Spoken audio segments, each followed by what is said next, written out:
My name is Mia. I'm 38 years old, and until recently, I would have described myself as a wife first and everything else second. I live in a quiet coastal city in California, the kind of place where people greet you at the farmer's market and remember your dog's name before yours. On the surface, my life looked stable, respectable even. I worked as a financial compliance consultant, mostly from home. My husband, Daniel, ran a boutique architecture firm. We had no children, but we had a carefully renovated house, shared dinner routines, and a marriage that, from the outside, seemed thoughtfully built. People have always underestimated me, not because I lack intelligence, but because I don't announce it. I don't interrupt. I don't raise my voice to prove a point. I listen. I observe. I let others believe they are the most perceptive person in the room. Over time, I learned something important. When you allow people to underestimate you, they reveal themselves without caution. Daniel used to joke that I was too calm to be dangerous. His colleagues called me sweet. His friends called me understanding. And when his mistress eventually entered the picture, she called me something even more telling. Kind. That word almost made me laugh. This is not a story about rage. It's not about screaming, broken dishes, or public humiliation. There was no dramatic confrontation in a restaurant. No social media expose. No revenge affair. What happened instead was slower, quieter. Legal. The title of this story sounds dramatic. Why I gave my husband's mistress an apartment, only to use it as evidence against them for violating monogamy laws. But the truth is less theatrical and more deliberate. What looked like generosity, what everyone praised as compassion, was actually a calculated move. A step in a sequence, a structure built carefully, like the architectural plans my husband once drafted so meticulously. I didn't give her that apartment out of forgiveness. I gave it to her because I needed certainty. I needed documentation. I needed undeniable proof. Where I live, certain marital contracts and monogamy clauses still hold legal weight under specific financial agreements. Most people don't know that. Daniel certainly didn't think I would. This story is about emotional invisibility, about how being perceived as gentle can be mistaken for being powerless, about what happens when someone quietly gathers the truth instead of demanding it. You won't hear shouting in this story. You'll hear paperwork. You won't see revenge. You'll see consequences. And you won't see a woman destroyed by betrayal. You'll see a woman who finally stopped confusing silence with weakness and started using it as a strategy. I'm going to tell you exactly how it unfolded. Not to glorify what I did, not to shame anyone involved, but to be honest about the moment I realized that love without respect is simply a contract waiting to be rewritten. Before we begin, let me ask you something gently. Have you ever been underestimated by someone who thought your kindness meant you wouldn't act? Before the apartment, before the documentation, before the shift. I was Daniel's wife. That was the full definition most people needed. At client dinners, I was introduced with a light hand at my back. This is Mia. She keeps me grounded. They would smile at me the way people smile at someone ornamental, pleasant, polished, supportive. No one ever asked what I actually did for a living. If they had, I would have told them I specialized in compliance audits, reviewing contractual structures, identifying financial inconsistencies, ensuring that institutions followed regulations to the letter. My work required patience, precision, the ability to notice patterns that others overlooked. But that wasn't the version of me they preferred. The version they preferred was quiet. Daniel preferred that version too. In our marriage, I handled the details. Tax filings, investment tracking, property records. He handled the narrative.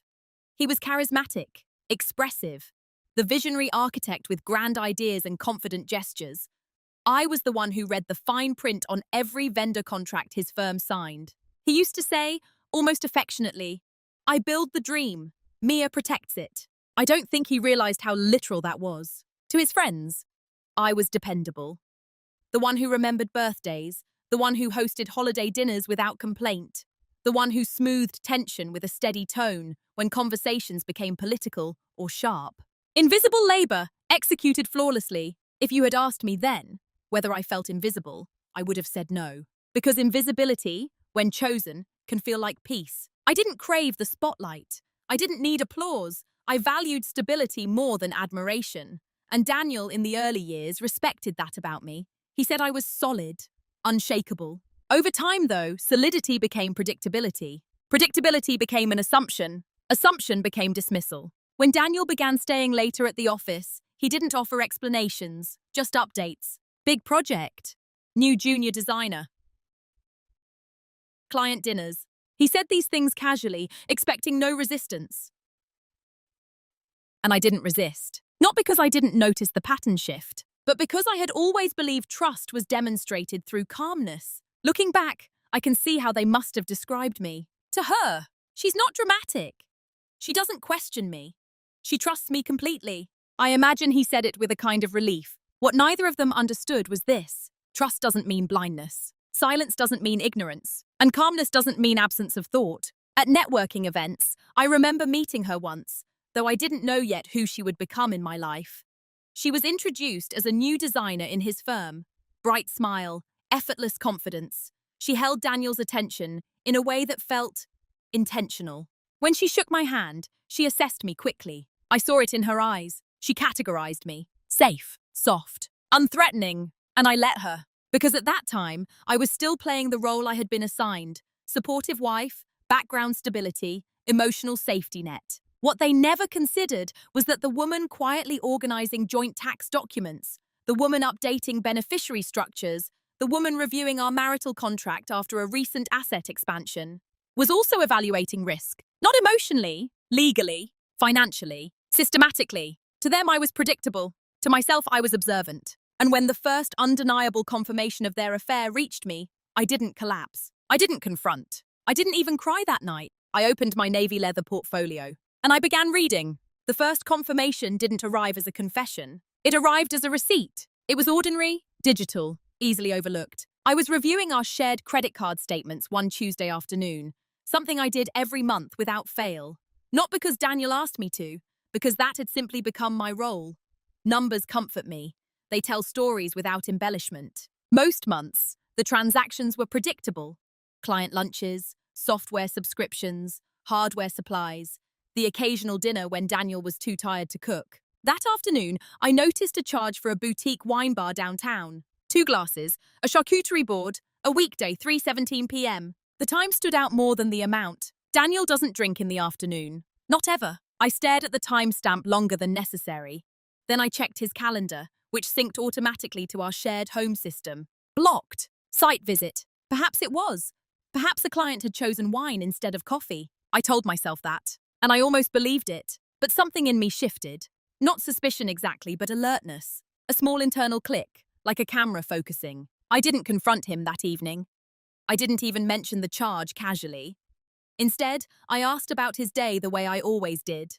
How was the site visit? He paused. It was brief, half a second. But I've spent years studying hesitation in boardrooms. That fraction of time matters. Good, he said. Long, dusty, I need a shower. He kissed my forehead. Dusty site visits rarely include imported Spanish wine. That was the first small cut. It didn't bleed dramatically. It didn't demand stitches. It simply opened something. Over the next few weeks, I watched. Not obsessively, not anxiously, just attentively. He began protecting his phone differently. Not hiding it outright, but turning the screen downward. Taking it into the bathroom. Muting notifications more often. Each behavior alone was explainable. Together, they formed a pattern. The second small cut came at a company gathering. She was there, of course, standing a little too comfortably within his proximity, laughing at remarks that weren't particularly amusing, touching his arm when she emphasized a point. I've attended enough events to know the difference between professional familiarity and private electricity. This was not subtle. What struck me wasn't the interaction itself. It was how invisible they assumed I was. She glanced at me once across the room, not with guilt, but with something closer to curiosity, as if wondering whether I had noticed. I held her gaze calmly, smiled, lifted my glass slightly in acknowledgement, and looked away first. That night, Daniel was unusually affectionate, attentive, almost overcompensating. Guilt expresses itself in generosity sometimes. I lay beside him in the dark and listened to his breathing even out. Then I quietly reached for my phone, not to search through his, to research my own position. In California, marital asset agreements are layered. We had signed a modified monogamy clause within a broader financial protection structure when we expanded our property investments 5 years earlier. At the time, It felt like an extra precaution, an intellectual exercise even. Few couples expect to activate such clauses, but I remembered every detail. Emotional infidelity alone was difficult to prove. Cohabitation or financial support, however, that carried weight. I didn't yet know what I would do. I only knew this. If there was betrayal, I would not respond emotionally first. I would respond structurally. The third small cut came a week later. He changed his gym schedule. Daniel has gone to the same gym at 6 a.m. for 12 years. Suddenly, he preferred evenings. More flexibility, he said. Consistency is character. Sudden shifts are data. I began documenting without telling myself that's what I was doing. Dates, times, behavior changes. I wasn't building a case yet. I was building clarity. And clarity, I've learned, is the opposite of panic. By the end of that month, I no longer wondered if something was happening. I wondered how long it had been happening. And more importantly, how far were they willing to go? Because small cuts, left unattended, don't stay small. They either heal or they deepen. I decided I would not rush to stop the bleeding. Not yet. I needed to understand the wound. There's a specific kind of betrayal that doesn't announce itself loudly. It integrates, slowly. Like background noise, you convince yourself is part of the house settling. After the wine bar receipt and the company gathering, nothing explosive happened. No lipstick on collars, no late-night phone calls whispered in another room. Instead, there was a gradual erosion. Daniel began speaking to me with a faint impatience I hadn't heard before. Not cruel, just dismissive, as if my questions required unnecessary energy. "Do you really need to go through every line item?" he asked one evening while I reviewed a vendor invoice for his firm. "Yes," I said calmly. "That's how mistakes are prevented." He exhaled through his nose. "You worry too much." I didn't respond. I made a note. It wasn't the sentence that mattered. It was the shift in tone. The subtle repositioning of me, from partner to obstacle. Around that same time, she began appearing more frequently in conversation. Lila suggested a new materials supplier. Lila thinks we should pitch more modern builds. Lila has incredible instincts for space. Her name entered our kitchen like a third presence. Each time it was professional, justified, reasonable. And each time I responded neutrally. "That's good," I would say. Or, "She sounds ambitious, CEO." What I did not say was, "Why is your junior designer suddenly central to your vocabulary?" Because I was observing something larger than flirtation. I was observing normalization. He began coming home later without explanation, assuming explanation was no longer required. If I asked about dinner timing, he responded as if I were questioning his autonomy. "I told you we're pushing deadlines." "You told me once, weeks ago." Small corrections began slipping into his language. "You wouldn't understand the creative pressure. You're very analytical. This is different." Very analytical. He had once admired that about me. Now it was framed as a limitation. I started noticing something else, how easily I absorbed it, how quickly I translated his dismissiveness into self-doubt. Maybe I was too rigid. Maybe I was overly structured. Maybe creative people need more emotional flexibility. This is how disrespect becomes normalized, not through aggression, but through repetition. One Friday evening, we attended another firm event. Lila wore a simple black dress, understated but deliberate. She greeted me warmly, too warmly. "Mia, I've heard so much about how supportive you are," she said. Supportive. The word lingered. Daniel stood beside her, proud, comfortable. At one point during the evening, I watched them across the patio, their heads tilted toward each other in conversation. Not touching, not overtly intimate, but aligned. Alignment is more intimate than touch. A colleague approached me quietly. "You must be proud. Daniel's firm is thriving. He's really energized lately." Energized. That was the public narrative. I smiled. Growth does that. Later that night, after he fell asleep, I replayed the evening not emotionally but structurally. Patterns, language shifts, behavior changes, public alignment, private dismissal. It wasn't just an affair. It was a repositioning. I was being moved, subtly, from partner to background, from equal to infrastructure. And here is the uncomfortable truth. Part of me almost accepted it, not because I lacked strength, but because I had been conditioned to equate endurance with virtue. Stay calm, don't overreact, be the stable one. I told myself I needed certainty before I acted. But if I'm honest, I also needed time to detach, because confronting too early would mean reacting, and reacting would confirm the role they expected me to play. Emotional, threatened, dramatic. I refused to become predictable in that way, so I continued doing what I always did. I reviewed statements. I updated asset logs. I monitored shared calendars, and outwardly, I remained unchanged. Still hosting dinners, still asking about projects, still listening. They mistook that consistency for compliance. What they didn't understand was this: silence can be submission, or it can be preparation. I hadn't decided yet which mine would become, but I was getting closer. There is a moment, subtle but undeniable, when you realize you've been cast in a role without your consent. Not in a dramatic way. No one hands you a script. But the expectations become so consistent, so rehearsed, that stepping outside of them would feel like disrupting a play everyone else believes is already in motion. I began to see it clearly one Sunday afternoon. We were hosting brunch for two couples Daniel worked with regularly. I had set the table, arranged fresh flowers, and prepared everything the way I always did. Elegant but understated.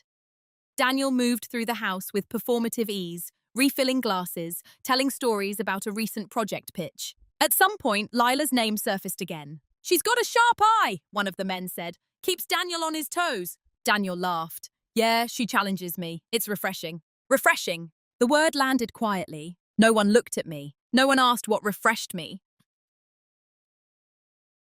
One of the wives turned to me sympathetically.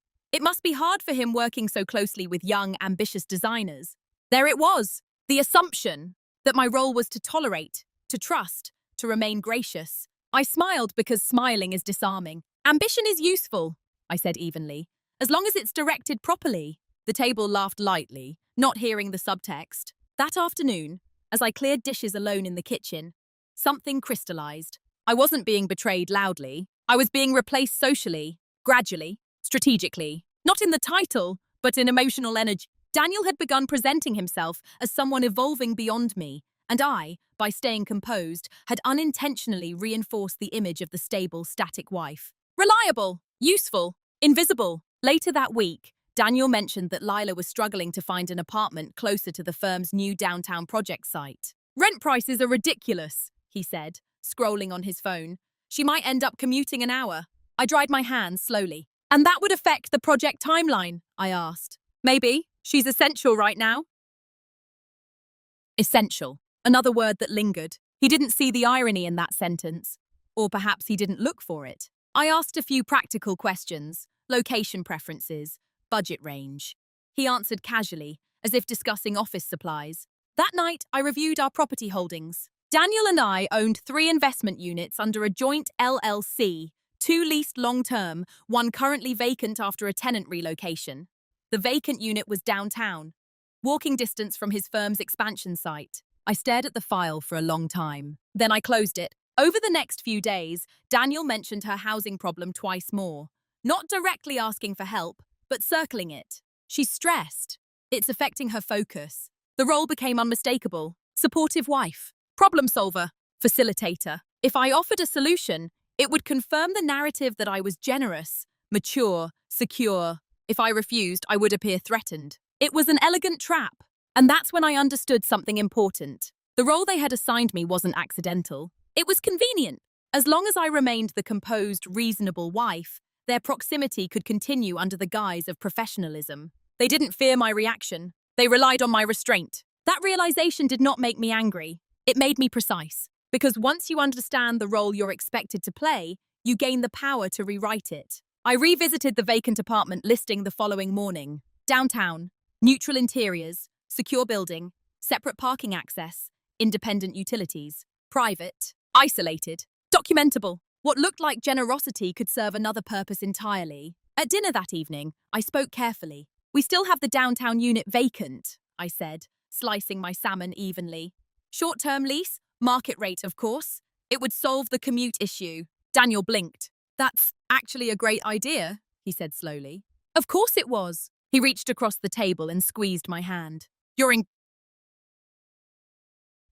incredible, Mia. Seriously, most people wouldn't be this understanding." Understanding. I met his eyes. "I prefer solutions to tension," I replied. And in that moment, the role shifted, but only internally. They thought I had leaned further into invisibility. In reality, I had just stepped behind the curtain. There wasn't a dramatic trigger. No overheard confession. No incriminating photograph was sent anonymously. No late-night text that appeared on his screen by mistake. The shift happened in silence. 3 weeks after Lila moved into the downtown unit, I handled the lease personally. Market rate, Clean contract. Independent payment trail routed through the LLC. Automatic transfers are set up with documentation clauses. Standard compliance language. Nothing suspicious, nothing emotional. She thanked me the day she picked up the keys. Her voice was warm, polished. I really appreciate this, Mia. You didn't have to help me. I looked at her carefully. You're part of Daniel's team, I said. Stability matters. The sentence meant two different things. She smiled unaware. The first week, nothing obvious changed. Daniel's schedule remained full. Evenings still stretched. Gym sessions are still shifted. But something inside me had gone very still. Not numb, not angry, just clarified. Then came the afternoon that altered everything. I had been reviewing quarterly distributions for our investment accounts when I noticed a transfer pattern that hadn't existed before. Small, repeated, consistent. Daniel had begun covering minor utilities tied to the downtown unit. Parking add-ons, upgraded internet bandwidth, and premium building access. Not large enough to trigger an alarm, large enough to indicate involvement beyond employer generosity. I leaned back in my chair and stared at the screen. This was no longer speculative. It was a financial entanglement. And financial entanglement leaves trails. That evening, Daniel returned home later than usual. He seemed energized, lighter than I had seen him in months. We finalized the exterior concept, he said, kissing my cheek distractedly. Lila's ideas really elevated it. Elevated, another word.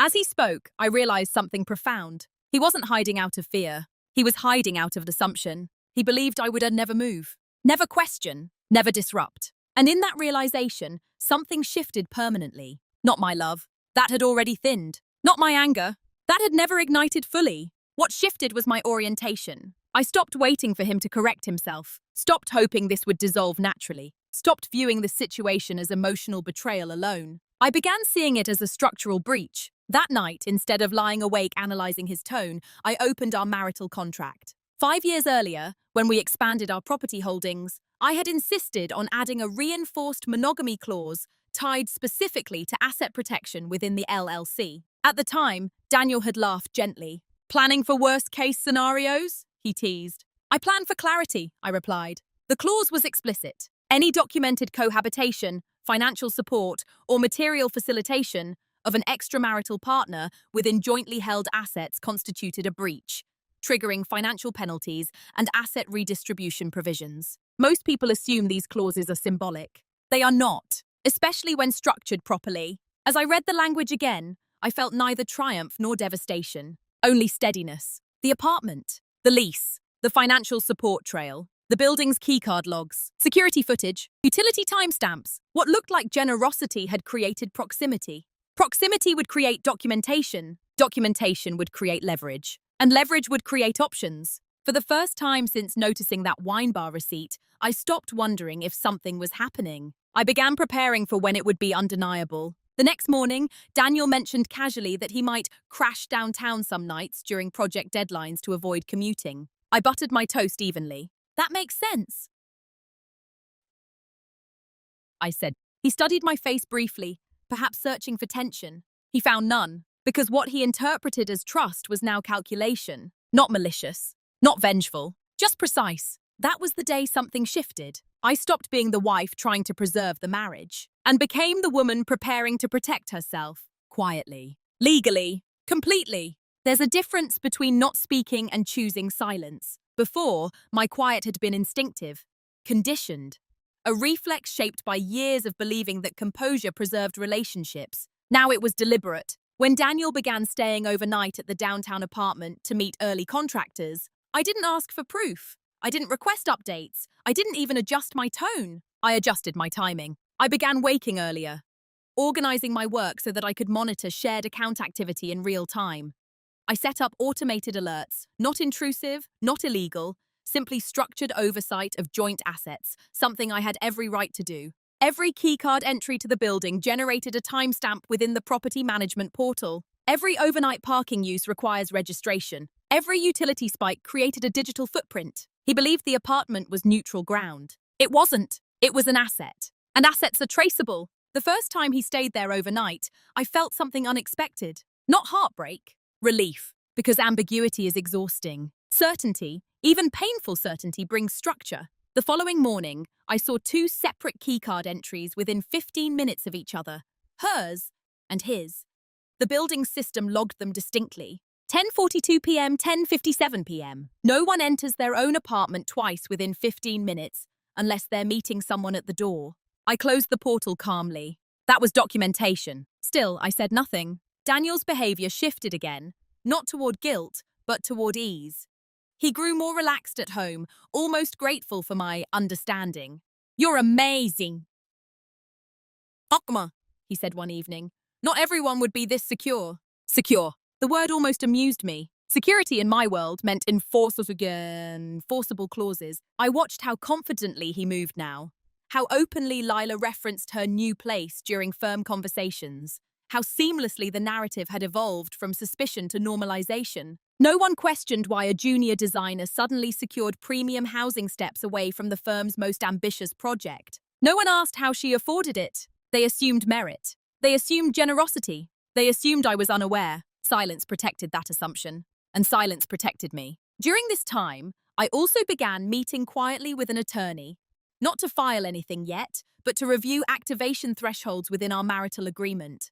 I didn't present it as revenge. I presented it as a risk assessment. He reviewed the clause carefully. "You structured this well," he said. "It's rare to see it this airtight." I nodded. I prefer clarity to conflict. He didn't ask for emotional context. He didn't need to. By the third overnight stay, Daniel no longer bothered to fabricate detailed explanations. He offered summaries. "Long night. Too tired to drive. Deadline crunch." Each phrase registered as data, not dialogue. What struck me most was how quickly people adapt to lowered standards when those standards are not challenged. He adapted to dishonesty. She adapted to proximity. Their colleagues adapted to subtle intimacy. And I adapted to observation. There were moments, brief, flickering, when a different path tempted me. I could have confronted him early, demanded transparency, forced a confession. But confession is fragile. Documentation is durable. I chose durable. One evening, as I stood in the kitchen rinsing a glass, I caught my reflection in the dark window. I didn't look broken. I didn't look enraged. I looked composed, strategic. For the first time, I understood something deeply. Silence, when chosen consciously, shifts power. They mistook it for weakness. But weakness reacts. Strength waits. And I was done reacting. The apartment, once framed as generosity, had become the most controlled variable in this entire situation. A contained environment, a measurable pattern, a stage where they believed privacy shielded them. They never considered who owned the stage. By the end of that month, I had accumulated more than suspicion. I had logs, transactions, entry records, utility spikes aligned with his overnight claims. Nothing dramatic, just consistent. Enough. And still, I waited. Because the strongest moves are made when timing, not emotion, dictates action. Preparation rarely looks dramatic. It looks like routine. That's why no one noticed mine. From the outside, nothing about me changed. I still hosted dinners, still responded to Daniel's schedule updates with calm acknowledgement, still maintained the home with quiet efficiency. But beneath that surface, I had begun building a framework, not for confrontation, for inevitability. The first step was organization. I created a private digital archive, password protected, stored independently from our shared systems. Every building entry log was exported monthly. Every utility invoice was downloaded and time-stamped. I cross-referenced Daniel's overnight claims with keycard records and parking garage data. Patterns emerged quickly. His late design nights aligned precisely with her keycard entries. His supposed early contractor meetings corresponded with weekends when no contractor permits had been issued for the site. Construction schedules are public records. He never considered that I would verify them. I also began mapping financial behavior shifts, small transfers. Incremental increases in discretionary spending are tied to the downtown area. Meals are within walking distance of the apartment. Rideshare receipts during hours he claimed to be on site. None of it alone was explosive. Together it was cohesive. What they never noticed was that my silence wasn't passive. It was an observational discipline. There's something powerful about watching without interruption. People relax into their truth when they believe no one is measuring it. And I was measuring everything. I consulted my attorney again, not emotionally but procedurally. If cohabitation is intermittent, I asked, does the clause require permanent relocation, or is repeated overnight presence within jointly owned property sufficient? He adjusted his glasses thoughtfully. With documentation of material support and consistent overnight stays, he said, You have grounds, especially if the property is under joint asset protection terms. I nodded. What if I don't act immediately? He studied me. Timing is your choice, but once you initiate, it will be irreversible. Irreversible. That word didn't frighten me. It steadied me. Because what I was building wasn't impulsive. It was layered. I also began repositioning financially. I reviewed our asset diversification structure, adjusted personal accounts within legal boundaries, ensured liquidity access that did not rely on joint approval, reassessed long-term investment strategies in anticipation of redistribution triggers. None of these actions violated trust. They prepared for its collapse. Daniel noticed none of it. In fact, he seemed increasingly comfortable, more expressive, less guarded. His confidence grew in proportion to my quiet. One evening, he mentioned that Lila had hosted a small gathering at the apartment for team brainstorming. I tilted my head slightly. That sounds productive, I said. He smiled. She's really coming into her own. Coming into her own. Inside a property I owned half of. The irony was almost architectural in its symmetry. They were building something inside a structure whose foundation I controlled. The building's security system offered another layer of documentation. Visitor logs for registered guests. Lila had added Daniel as a frequent visitor to her tenant profile. Frequent. The language was clinical. Objective. That objectivity mattered, because when emotion clouds evidence, clarity suffers. I wasn't collecting gossip. I was collecting consistency. During this period, I also began detaching internally, not from reality but from expectation. I stopped imagining reconciliation scenarios, stopped rehearsing conversations, stopped wondering whether he would eventually confess. Instead, I focused on alignment between fact and action. What they never noticed was the shift in my energy. I became lighter, not because I forgave, because I no longer negotiated with denial. Acceptance can feel like peace, even when what you're accepting is betrayal. One afternoon, while reviewing yet another set of entry logs, I realized something sobering. They were no longer careful. Overnight stays extended into consecutive days. Utility spikes indicated dual occupancy patterns. Weekend entries overlapped with his absence from home without a plausible explanation. Comfort breeds exposure, and exposure, when documented, becomes decisive. Still, I waited, not because I was unsure, but because I needed one more threshold crossed. Not emotional, legal. A point where their pattern could not be reframed as a coincidence. That threshold was approaching. They never noticed the patience. They never noticed the archive. They never noticed that every time Daniel said, "You're so calm about all this," he was describing the most strategic version of me he had ever met. The threshold was crossed on a Thursday, not with drama, with a delivery confirmation. I was reviewing routine notifications when I noticed a furniture purchase tied to the downtown unit, authorized under Daniel's secondary card. Not extravagant, thoughtful. A mid-century desk, an ergonomic chair, a floor lamp. Permanent items, not temporary conveniences. The shipping address confirmed what the transaction implied. The apartment was no longer a short-term solution. It was being shaped into a shared space. I opened the building's tenant portal and requested maintenance logs for the unit, something I was authorized to do as co-owner under the LLC. The response arrived within hours. 2 separate service visits in the past month for minor adjustments, nothing urgent, but both requests were filed under Lila's name, listing Daniel as secondary occupant. Secondary occupant. I read that phrase twice. That was the moment. Not when I saw them together. Not when the overnight stays increased. This. Because documentation had shifted from circumstantial to explicit. He wasn't visiting. He was occupied. I didn't feel anger. I felt clarity settle into place like a final piece of glass sliding into a frame. For months, I had been assembling fragments. Timestamps, transactions, patterns. Now I had classification. I printed the maintenance report and placed it inside my navy portfolio. The silver fountain pen rested neatly along the seam. Then I made tea. I remember noticing how ordinary the afternoon felt. The sunlight through the kitchen window, the faint hum of the refrigerator, a neighbor walking her dog outside. Life does not pause for revelation. That evening, Daniel texted to say he would stay downtown again. Early contractor meeting.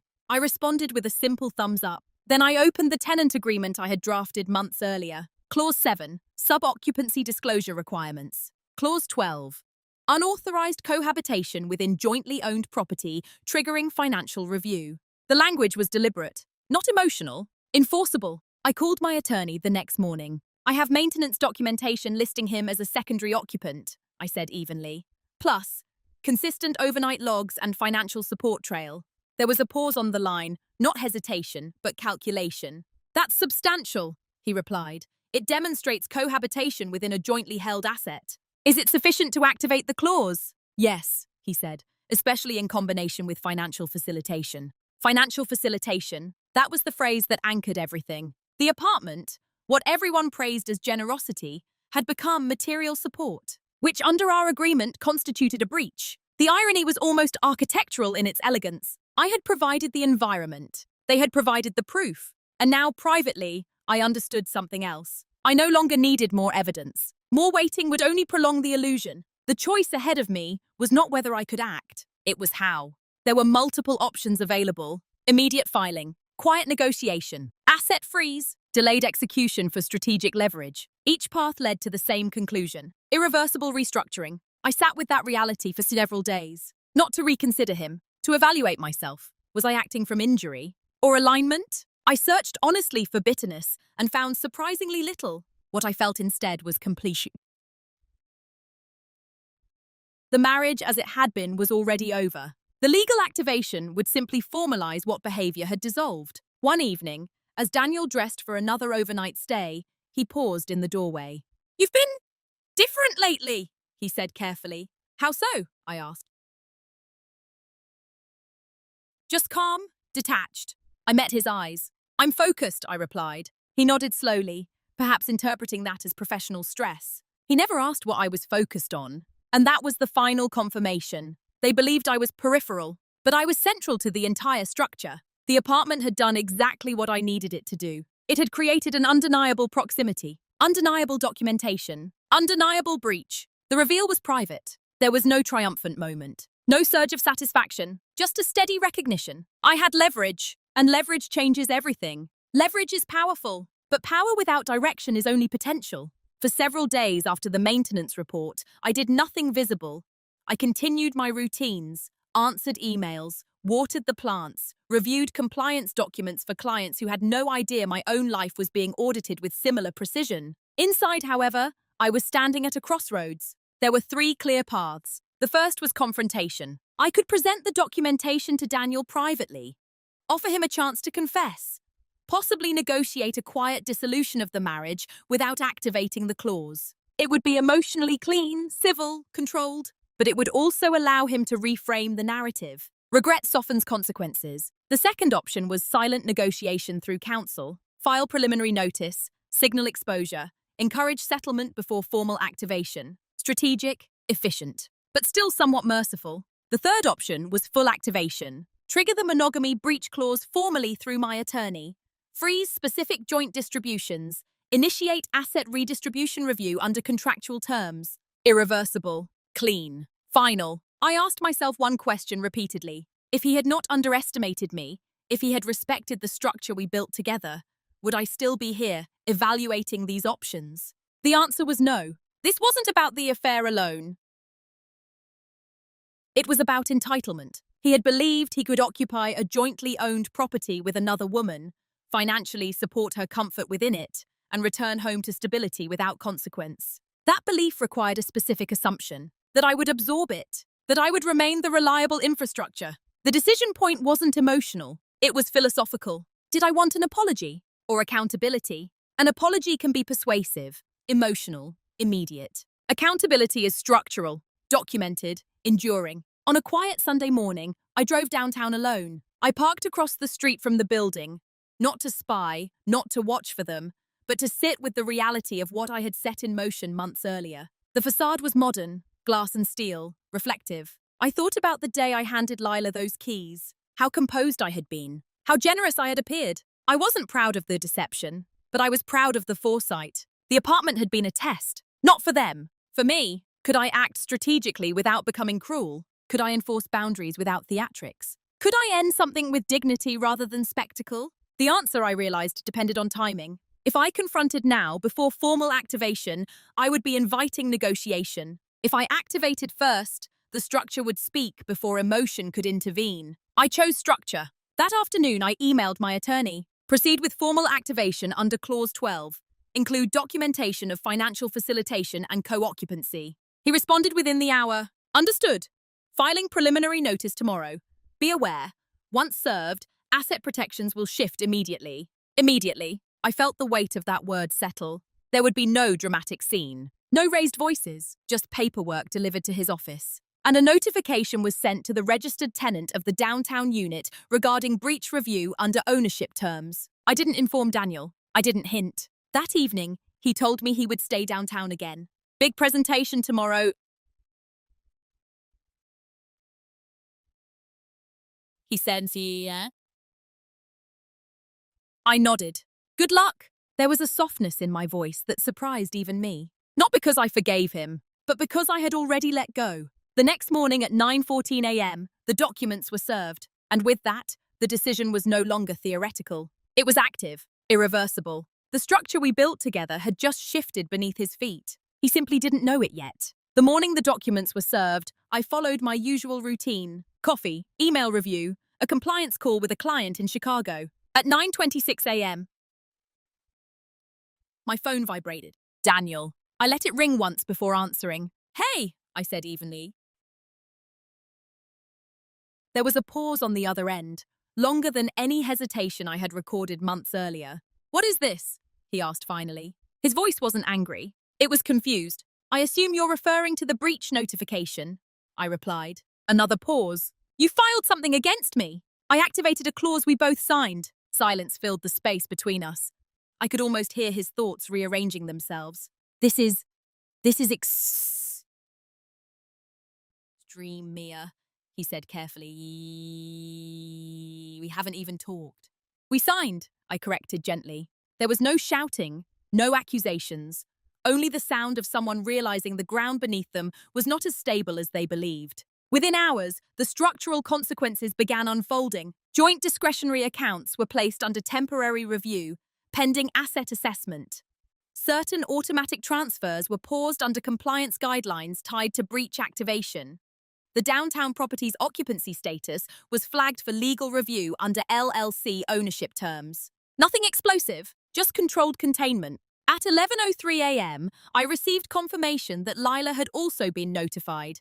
Not personally accused, not publicly exposed, but formally informed that co-occupancy within a jointly owned asset was under legal review. The language was clinical, objective, undeniable. Daniel called again around noon. This makes it look like I've done something criminal.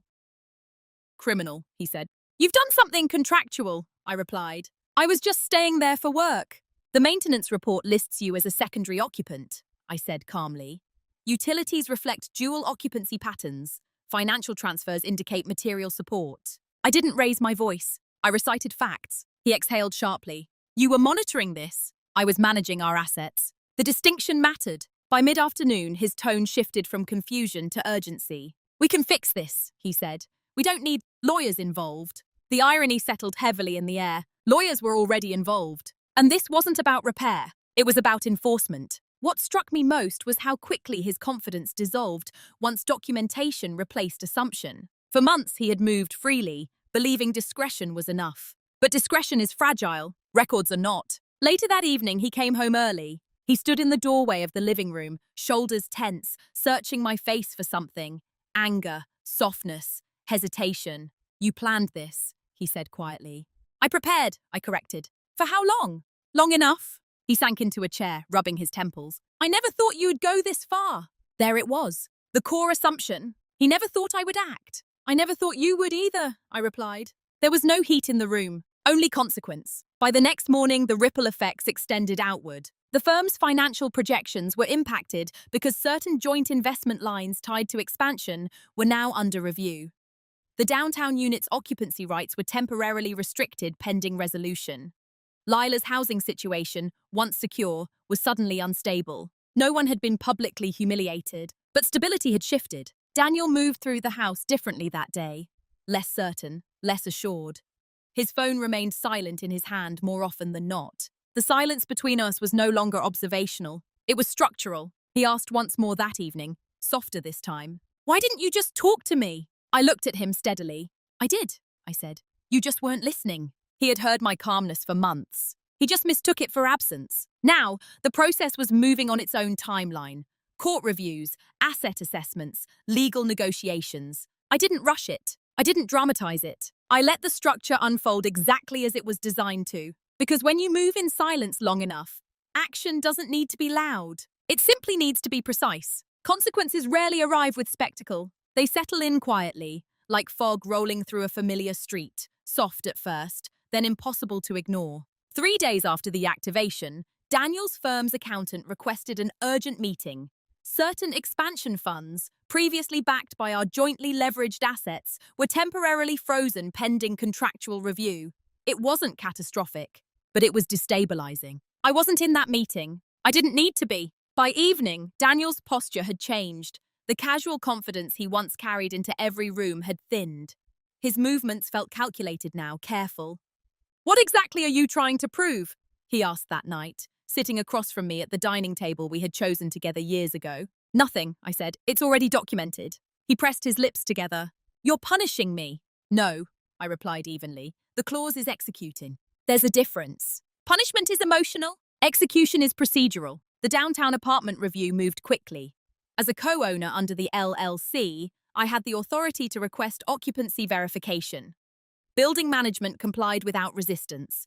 Their responsibility was contractual, not personal. Lila received formal notice that continued co-occupancy during legal review could impact her lease standing. She called Daniel that afternoon. I know because he stepped outside to take it and returned visibly shaken. "She's scared," he said, as if I might soften at that information. "Legal processes are unsettling," I answered. He stared at me as though trying to locate the woman he believed he knew. "What happened to you?" he asked quietly. I held his gaze. I stopped assuming. That was the truth. Within a week, the ripple widened. His firm's senior partner requested clarification about potential financial instability. Investors dislike uncertainty. The breach activation didn't accuse him publicly of infidelity, but it signaled contractual violation within personal holdings tied to professional ventures. Professional and personal had overlapped, and now they were disentangling. Lila moved out of the apartment within 10 days. Not because I forced her physically, because occupancy rights were suspended pending review. She could not risk lease termination, affecting her credit or professional standing. The furniture remained temporarily. The desk, the chair, the lamp, symbols of permanence reduced to stored items awaiting retrieval. Daniel slept at home again during that period. But the air between us had changed. Not hostile, hollow. He attempted a conversation once and late at night. "I didn't think it would go this far," he admitted. "I considered that carefully. It went exactly as far as it was structured to go." He ran his hand through his hair, frustrated. "You could have given me a chance." I tilted my head slightly. "A chance to what?" He didn't answer. Because the question wasn't about reconciliation. It was about control. For months, he had controlled the narrative.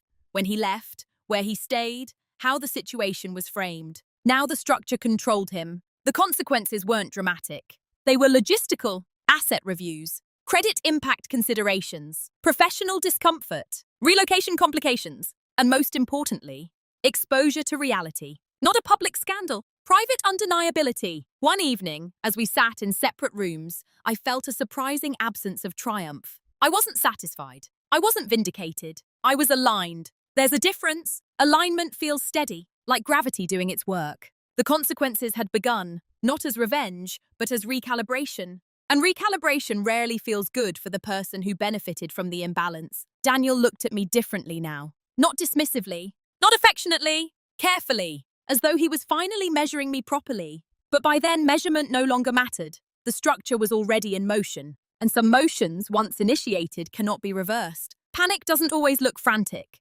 Sometimes it looks like negotiation. 2 weeks after the activation, Daniel asked if we could sit down properly, not in passing, not in the kitchen between tasks. Properly, we sat across from each other in the living room. The same space where we had once planned renovations, vacations, and long-term investments. Now it felt like neutral territory. "I ended it," he said quietly. "I didn't ask for clarification. With Lila," he added. There was something almost hopeful in his tone, as if this sentence might rewind the last few months. I folded my hands in my lap. "The clause was triggered by documented breach," I said, "not ongoing status." He blinked. "I'm trying to fix it." I considered that word. Fix. Like a cracked tile. A faulty wire. You're trying to reduce impact, I corrected gently. His jaw tightened. I made a mistake. Yes, the simplicity of my response seemed to unsettle him more than an accusation would have. He leaned forward slightly. If we withdraw the filing, if you tell your lawyer to pause, we can work through this privately. Work through the language of repair. But repair requires intact foundations. Ours had already shifted. The process is already in review, I said. Asset redistribution evaluation has begun. So stop it, he said, a flicker of frustration surfacing. You have control over that. I held his gaze calmly. I had control over prevention. The silence that followed was heavy. He exhaled slowly. You're willing to dismantle everything? No, I replied. I'm willing to honor what we signed. That was the distinction he still resisted. To him, this felt disproportionate. To me, it felt consistent. Over the next few days, his panic shifted forms. First reassurance, I'll do anything. Then the rationalization. It wasn't serious. Then minimization. It was just stress, a phase. Each attempt assumed something critical, that emotion could outweigh documentation. But this wasn't a courtroom drama. It was contract enforcement. Lila resigned from the firm quietly a week later. I didn't ask how that conversation unfolded. I didn't need to. Professional environments rarely tolerate instability tied to leadership. The apartment was cleared fully within days. Furniture removed. Keys returned. Daniel mentioned it in passing. She's gone. I nodded. That simplifies occupancy review. He stared at me. You don't care? The question lingered in the air. I searched honestly within myself. I cared once. About the marriage. About the future we outlined. But I no longer cared about the performance of regret. What he mistook for indifference was acceptance. I care about alignment, I said softly. He shook his head. I don't recognize you. That's because you never looked closely. The asset review findings arrived shortly after. Breach confirmed under the cohabitation and material support terms. Redistribution parameters initiated. His financial exposure was significant, but not destructive. The clause had never been designed to ruin. It was designed to rebalance. When he read the numbers, his composure faltered visibly. This is years of work, he said quietly. It was years of agreement. I replied, nah. There was a moment then, brief and almost fragile, where he seemed to understand. Not just the financial loss, the underestimation. He had believed my calmness meant incapacity, that my kindness meant compliance, that my silence meant absence. And now it was too late to renegotiate those assumptions. The machinery was already moving. Legal timelines do not pause for remorse. One evening, he stood in the doorway of the bedroom, hesitant. If I had known you were capable of this. I met his eyes steadily. I was always capable. That was the part he struggled with most. Not the loss, the revelation. Too late to fix it. Not because forgiveness is impossible, but because trust, once structurally broken, doesn't reassemble through apology. It dissolves through action. And my action had already spoken. The final conversation didn't happen in a courtroom. It happened on a Tuesday evening, at the same dining table where we had once signed the expansion papers that strengthened our monogamy clause. There were no raised voices, no trembling hands, just two people sitting across from the reality they had created. Daniel looked tired, not physically but structurally, like someone whose internal architecture had been revised without warning. I underestimated you, he said first. There was no defensiveness in his tone now, just acknowledgement. Yes, I replied. It wasn't cruel, it was factual. He nodded slowly, absorbing the simplicity of that answer. I thought you wouldn't act like this. Like what? I asked. Decisive! The word hung between us. I folded my hands neatly on the table. I didn't act suddenly, I said. I observed, then I responded. He studied me, as if trying to reconcile this version of me with the one he had comfortably categorized for years. I never meant to hurt you, he said quietly. I believed him. Intent and impact rarely align perfectly. I know. I said. That surprised him. You do? Yes, but intention doesn't erase structure. There it was again. The difference he struggled to grasp. He leaned back in his chair. I kept telling myself it wasn't serious, that it would end, that you were strong enough to handle distance. Distance, an elegant word for neglect. I was strong enough, I said calmly. Just not in the way you assumed. He gave a faint, humorless smile. You planned the apartment. Yes. You knew what it would become. I knew what it could reveal. The distinction mattered. He exhaled slowly. Did you ever think about confronting me first? Yes. And?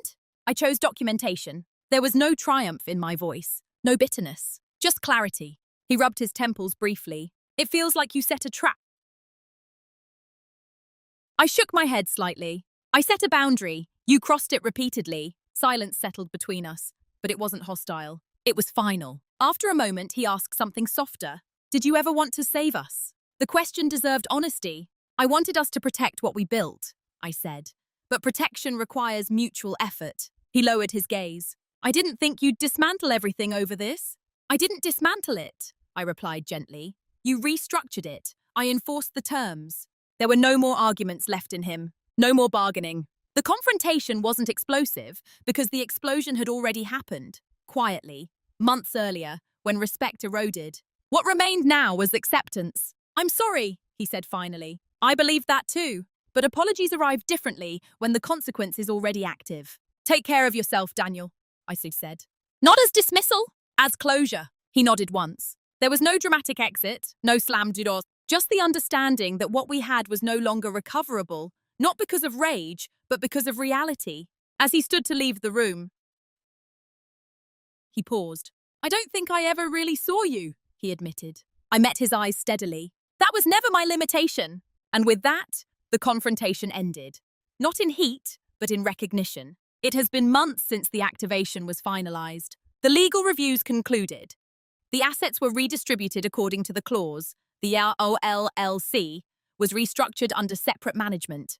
The downtown apartment was sold quietly. Market timing worked in my favor. There was no public scandal, no dramatic headlines, just paperwork, signatures, recalibration. People often assume that after something like this, there is bitterness. There isn't. There is awareness. For a long time, I defined myself through steadiness, being the calm center, the reliable partner, the quiet support behind someone else's vision. There is nothing inherently wrong with that role. The mistake was allowing it to become my only visible dimension. I don't regret the apartment. I don't regret the silence. I don't even regret the marriage, because every decision I made aligned with who I am at my core. Methodical, observant, deliberate. What changed is not my temperament. It's my threshold. I no longer confuse endurance with virtue. I no longer equate calmness with accommodation. And I no longer allow someone else's comfort to dictate my boundaries. After everything settled, I took a week alone by the coast, not to escape, but to think without structure pressing against me. I walked in the early mornings, watching the tide erase footprints from the sand. There's something humbling about that rhythm. Nothing dramatic, just consistent reshaping. I realized I'd been reshaping too. Not into someone colder, into someone clearer. Friends asked carefully what happened between Daniel and me. I kept it simple. We grew in different directions, I said. That was true. He grew toward novelty without considering foundation. I grew toward definition. The difference is subtle but permanent. Occasionally, I catch myself reflecting on that first wine bar receipt, that first small cut. If I could return to that afternoon, would I act differently? No, because what unfolded wasn't revenge. It was a revelation. The apartment wasn't a weapon. It was a mirror. It reflected their choices back to them in documented form. And it reflected something back to me as well. I am not invisible. I am not soft in the way they assume. I am not passive. I am patient. There's a distinction. Now, when I sit at my desk reviewing contracts for clients, I feel a deeper alignment with my work.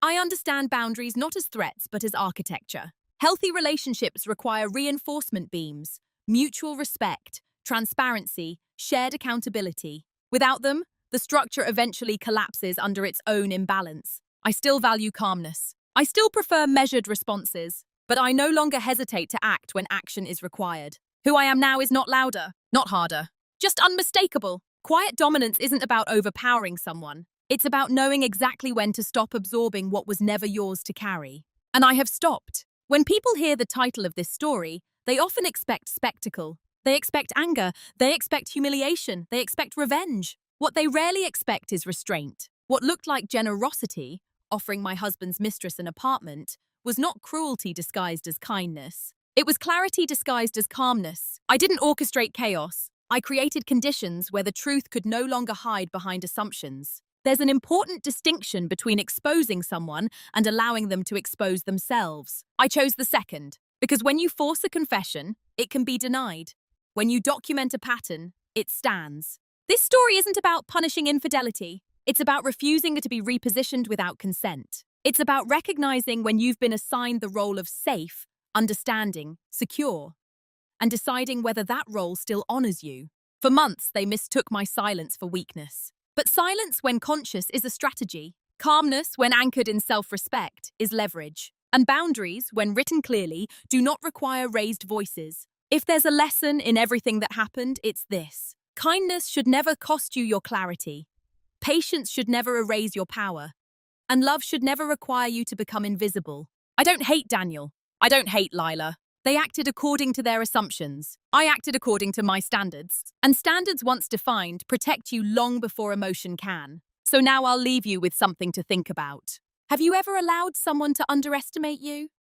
Because it felt easier than showing them who you really are. If you have, I'd love to know, did you stay silent? Or did you eventually decide to act?